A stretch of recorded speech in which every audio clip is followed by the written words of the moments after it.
Hey everyone, it's time for Story of the Week. I'm Danica and today we've had a great request for one of my favourite stories. I've got lots of favourites, don't I? I say that often. Oh, this is one of my favourites because I love children's books. It's called Wombat Stew. Now the sign that I'm choosing to use today for stew is the sign for cook or mix or stir, like you're holding a big bowl and you're stirring it with your spoon. We've done wombat before, but if you haven't seen it, you're going to take 3 fingers, like claws on a wombat, and plod them forward. Wombat. There is also a dingo featured throughout the story. You might see 2 variations on that. You might see like a snout, or you might see a D followed by the sign for dog, which is the variation that I'm going to be using today. Let's see what happens to the wombat in the stew. This is a really great one if you've got children at home or you work in an early education setting to create your own wombat stew. So go and find a great big pot or a bowl, head out into the backyard and see what items you can find from the stew. It'll obviously be tricky to pick up ants and creepy crawlies, but you might make them out of Play-Doh or use your imagination to pretend other things are the creepy crawlies. It's a really fun experience to follow up with this story. Wombat Stew by Marsha K. Vaughan and Pamela Locks. One day on the banks of a billabong, watering hole or place, a very clever dingo caught a wombat. Oh no.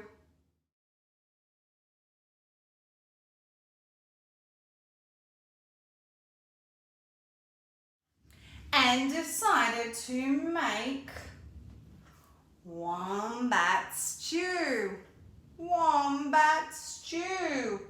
Gooey, brewy, yummy, chewy wombat stew.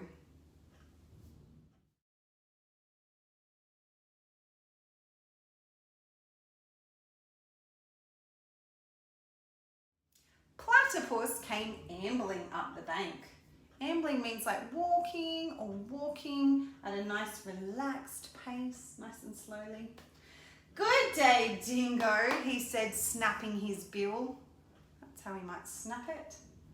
What is all that water for? I'm brewing up a gooey, chewy stew with that fat wombat, replied Dingo, with a toothy grin or smile.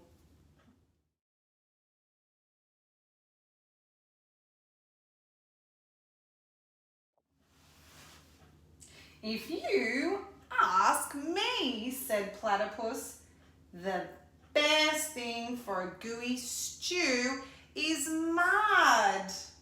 Big blobs of billabong mud or dirt. Blobs of mud? Dingo laughed. What a good idea. Righto, in they go. So Platypus scooped up big blobs of mud with his tail and tipped them into the billy can or the bowl or pot.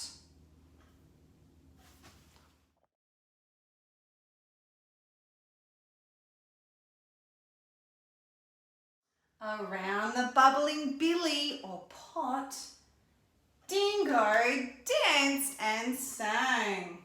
Wombat stew, wombat stew, gooey, brewy, yummy, chewy wombat stew. He looks happy, doesn't he?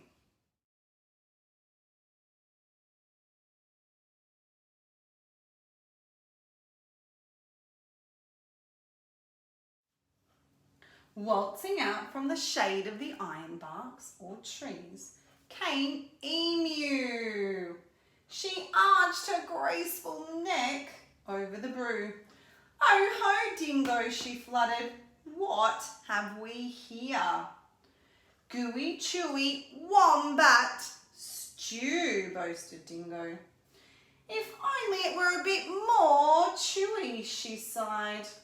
But don't worry, a few feathers, you might spell that once, F-E-A-T-H, F-E-A-T-H-E-R-S, feathers. We might just use an F for that one. A few feathers will set it right. Feathers, Dingo smiled. That would be chewy. Righto, yes. In they go.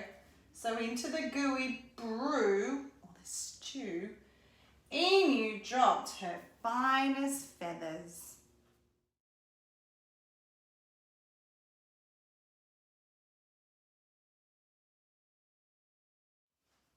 Around and around the bubbling billy or pot, Dingo danced and sang. Wombat stew, wombat stew, crunchy munchy for my lunchy, wombat stew.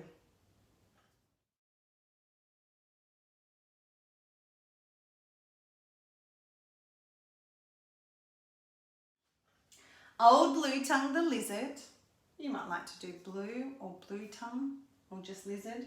Old Blue Tongue the lizard came sliding up his sun-soaked stone.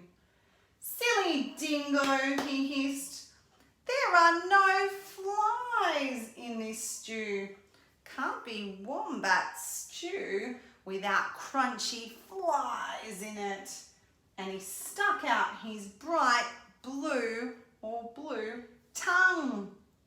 There's a lot to be said for flies, agreed Dingo, rubbing his paws together.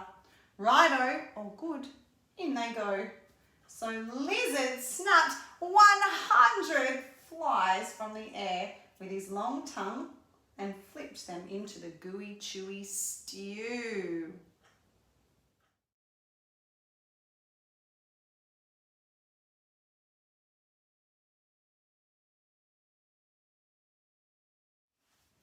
Around and around and around the bubbling billy, Dingo danced and sang.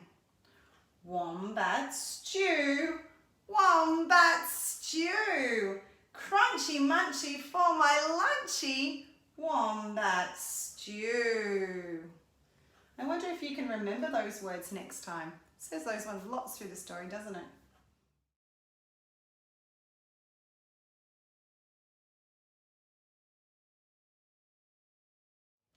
Up through the red dust popped Echidna. Wait a bit, not so fast. Maybe go slower. He bristled, shaking the red dust from his quills. Now, I've been listening to all this advice, and take it from me, for a munchy stew, you need slugs and bugs and creepy crawlies.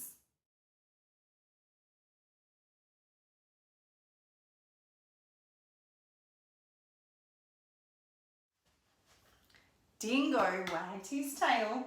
Why, I should have thought of that. Righto, or good, in they go. So Echidna dug up all sorts of creepy crawlies and dropped them into the gooey, chewy, crunchy stew. Do you think it's looking delicious or yummy? I don't know if I'd like to eat that stew.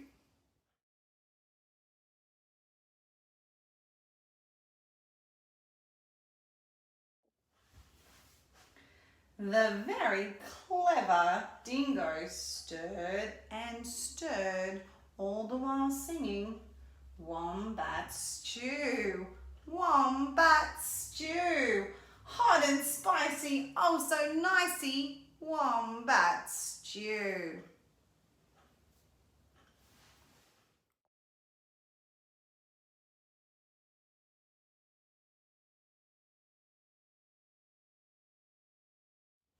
Just then the sleepy-eyed koala climbed down the scribbly gum tree. Look here, he yawned. Any bush cook knows you can't make a spicy stew without gum nuts. We might sign a G and an N for gum nuts. Leave it to a koala to think of gum nuts.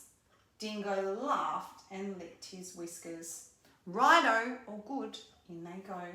And into the gooey, chewy, crunchy, munchy stew, Koala shook lots and lots of gum nuts.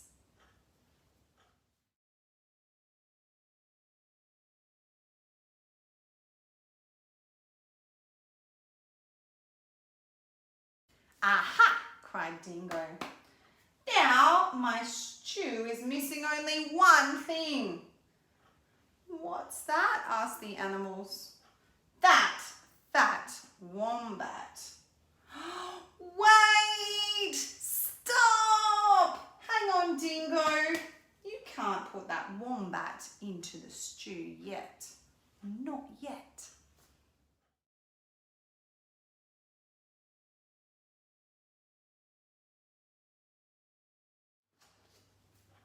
Why not? You haven't tasted it. Righto, oh good, I'll taste it.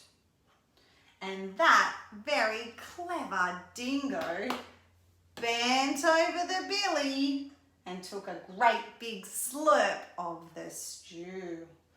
Ah, I'm poisoned, he howled. You've all tricked me.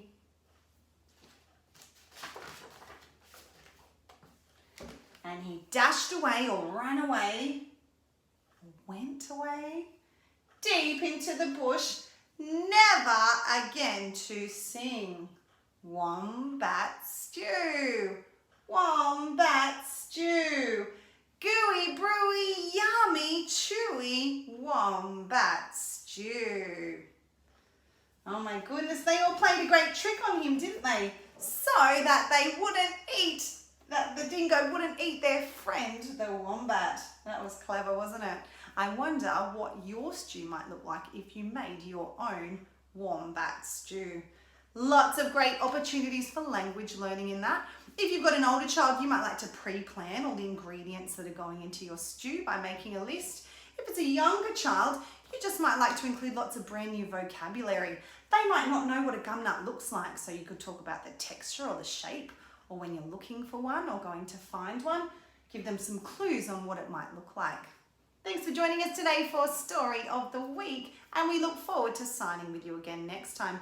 As we mentioned, this one was a request, and we love to hear your requests, so if you've got a favourite story, feel free to pop it in the comments below so that we can read it next time and add some keyword signs.